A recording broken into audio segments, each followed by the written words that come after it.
Bonjour à tous pour une nouvelle vidéo. Aujourd'hui, je vais vous parler des pollens parce que les pollens, c'est un sujet qui est vraiment très important par rapport à la santé des abeilles. Tout commence dans les fleurs. Quand on parle de pollen, il faut aller se promener dans le jardin et regarder les fleurs et chercher à quel endroit se trouvent justement les pollens que les abeilles vont trouver. Il y a beaucoup de vent et il ne fait pas très chaud, mais je suis sortie dehors pour vous montrer un petit peu tout ce que j'ai trouvé. Alors, on est à la fin mars, donc il y a déjà pas mal de floraison. Et ce matin, il n'y a pas d'abeilles, hein. Elles sont encore pas sorties, il fait pas assez chaud.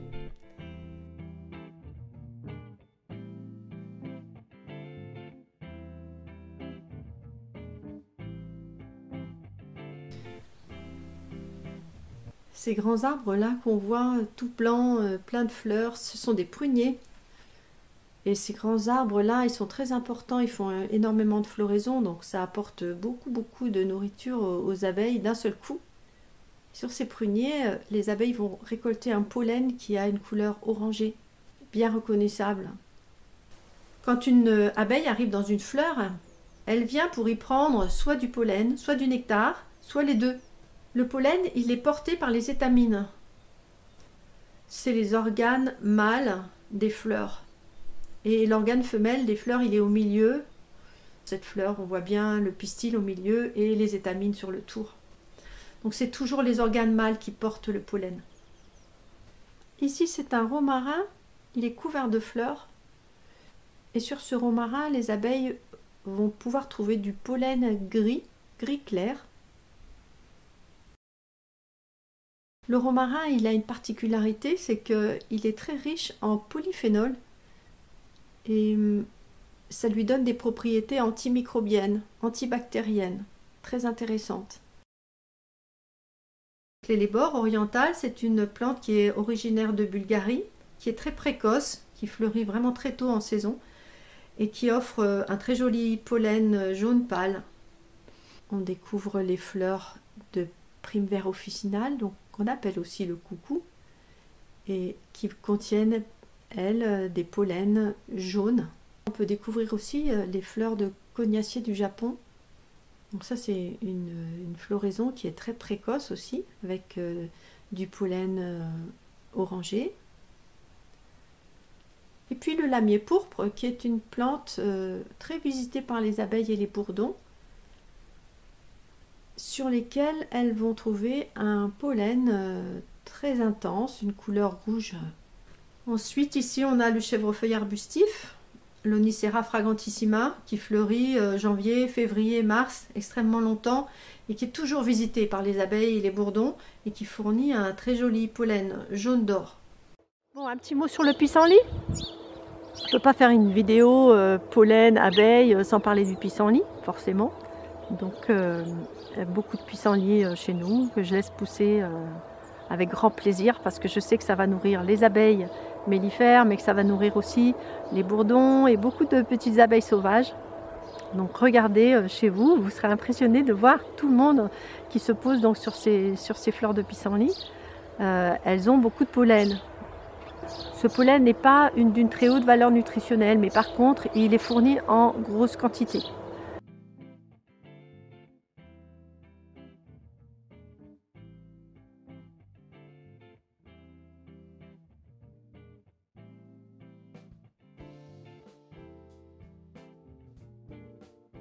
Certaines fleurs sont visitées occasionnellement, comme la renoncule,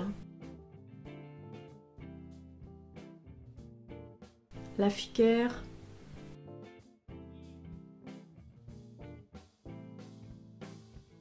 le lierre terrestre,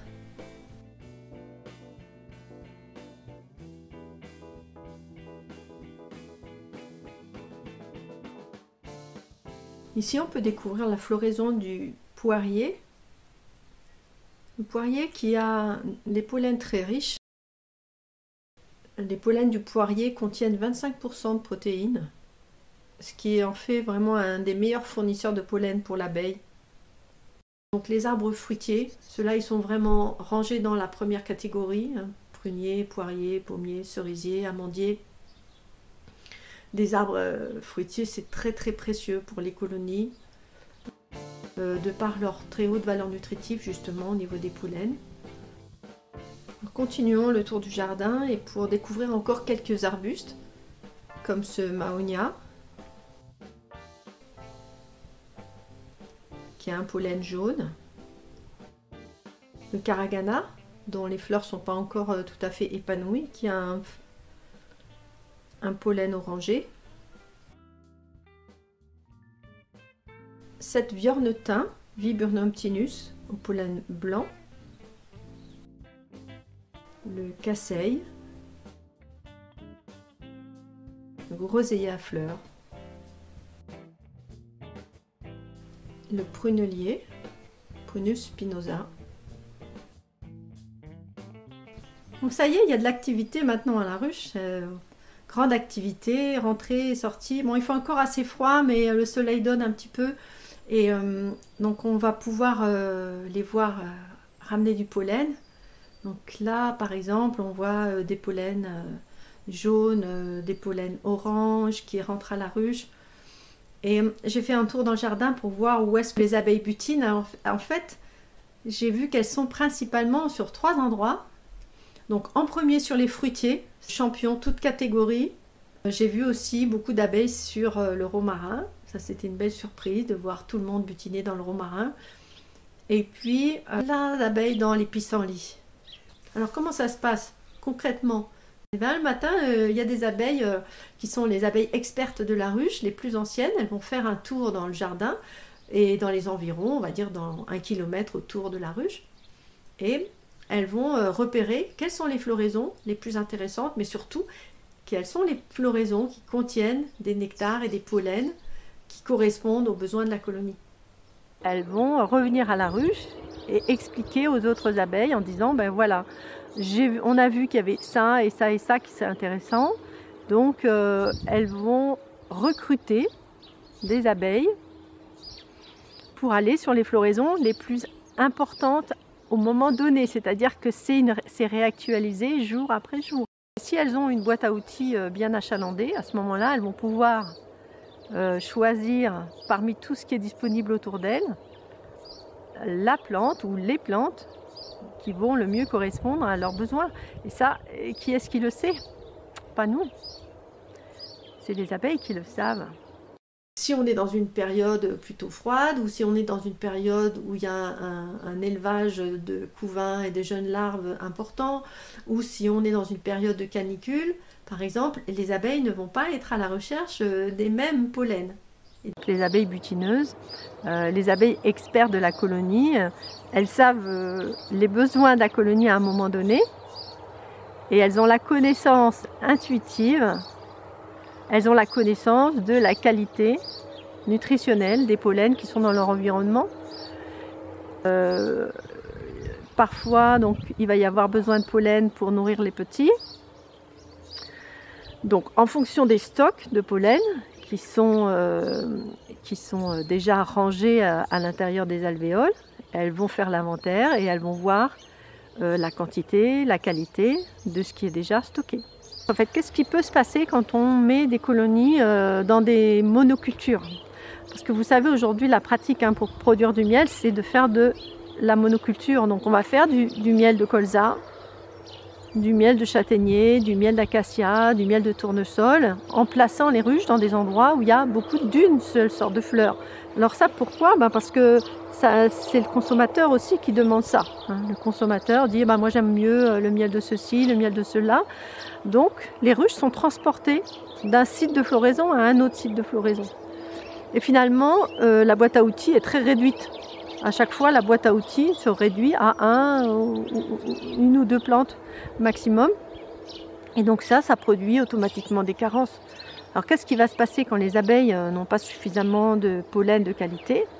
Eh bien, les petites larves en fait, vont avoir du mal à se développer. Elles vont avoir du mal à développer leurs glandes hypopharyngiennes qui sont les glandes de gelée royale. Et donc, comme il va y avoir une difficulté à produire de la gelée royale, il va y avoir difficulté à nourrir les petits par la suite, difficulté à nourrir la reine, difficulté à nourrir les mâles. Donc on va avoir une reine qui pondra moins bien, on va avoir des mâles qui seront moins fertiles, qui qui pourront moins facilement transmettre en fait la génétique de la ruche. Donc on va avoir beaucoup de pertes en fait au niveau des facultés de cette colonie. Vous savez, les abeilles, elles n'aiment pas l'uniformité, elles ne vont jamais ramasser une seule sorte, ni de pollen, ni de nectar, elles vont toujours faire des mélanges. Donc il n'y a pas un pollen qui est meilleur que l'autre. Il y a certains pollens qui sont plus riches, mais tout seul, ça ne suffit pas. C'est un petit peu comme notre alimentation, hein, c'est la même chose. On ne peut pas manger tous les jours une chose en quantité, même si c'est un aliment qui est intéressant du niveau de sa valeur nutritive. Les éléments qui composent les pollens, c'est donc des protéines, des acides gras, des sucres, des vitamines, des minéraux principalement. Et dans les protéines qui sont contenues dans les pollens, il y a de nombreux acides aminés, c'est-à-dire que certains pollens contiennent certains acides aminés et d'autres pollens en contiennent d'autres. Et ils n'ont pas tous les mêmes fonctions dans le corps. On comprend bien qu'une année ou une autre année, les besoins ne sont pas les mêmes. Et c'est pour ça qu'on ne voit pas toujours toutes les années les abeilles butiner sur les mêmes fleurs. Des fois on se dit tiens c'est bizarre. Cette année, je vois beaucoup d'abeilles sur les pissenlits, par exemple. Et l'année dernière, il y en avait beaucoup moins. Certaines plantes ont été étudiées en détail, oui, par les scientifiques. Mais parmi toutes celles que je vous ai montrées, là, sur la vidéo, il y en a beaucoup qui n'ont pas été étudiées. On ne sait pas exactement quels minéraux ils contiennent. Et on ne sait pas exactement quelle importance ces minéraux peuvent avoir dans la vie et le métabolisme de l'abeille. Ce qui est important finalement pour les abeilles, c'est qu'elles trouvent une grande diversité de végétaux. Alors évidemment, elles ne vont pas se nourrir seulement avec les végétaux qui poussent dans le jardin, ça c'est évident. Il n'y a pas suffisamment de fleurs pour pouvoir nourrir une colonie ou plusieurs colonies. Mais elles vont trouver de la diversité et ça c'est vraiment essentiel. Alors il faut faire confiance aux abeilles, mais par contre il faut qu'elles aient du choix. C'est-à-dire que si elles sont au milieu d'un champ uniforme où il n'y a que par exemple du colza ou que du tournesol, c'est évident qu'elles n'auront pas le choix.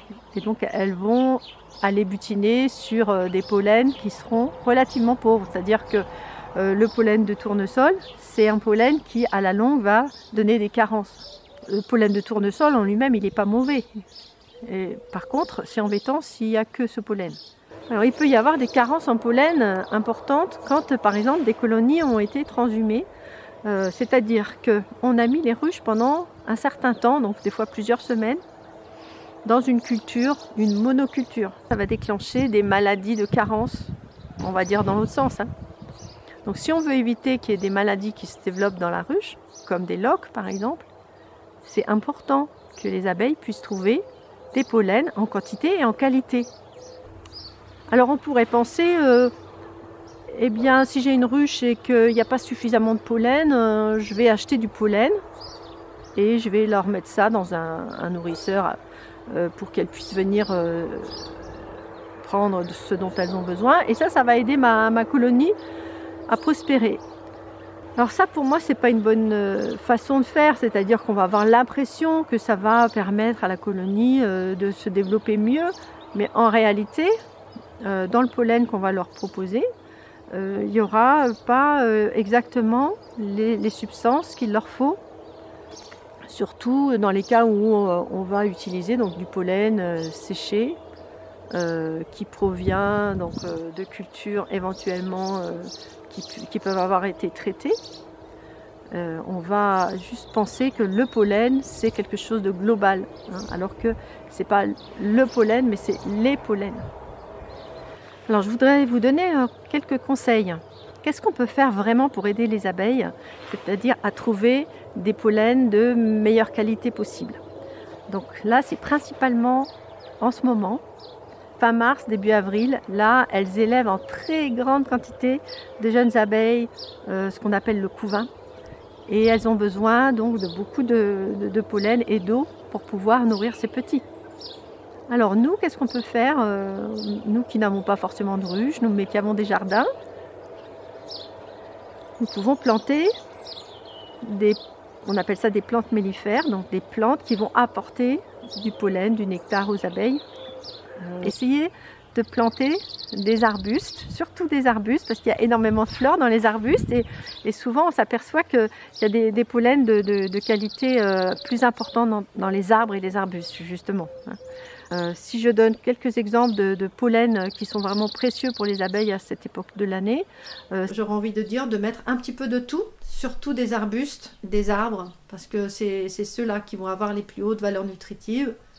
Comme par exemple des arbres comme le frêne, le saule, le peuplier, les ormes, les aunes, les noisetiers, les arbres fruitiers, comme je disais tout à l'heure, ça c'est très important aussi. Allez voir dans votre jardin, faites le tour de vos parterres, de vos vergers, de vos haies et regardez où sont les abeilles. Et c'est ça qui vous donnera une indication. Ça ne sera pas forcément la même chose une année, l'autre année. Chaque année, ça va être un peu différent. Mais ça vous donnera quand même une indication au fur et à mesure que vous allez observer des plantes qui sont les plus importantes. Donc si j'ai un conseil à donner, ça serait au niveau des pelouses. On va avoir une plante d'une très haute valeur nutritionnelle qui est le trèfle blanc. Et c'est une très très bonne plante mellifère. Alors à partir du moment où le trèfle commence à être fleuri dans les allées, il faut essayer de retarder le moment où on va tondre, ou alors on va tondre un petit peu mais laisser une grande partie en fait, de ces floraisons disponibles pour les insectes. Beaucoup de plantes qui vont être essentielles pour le développement des abeilles, abeilles à miel et abeilles sauvages qui sont très nombreuses.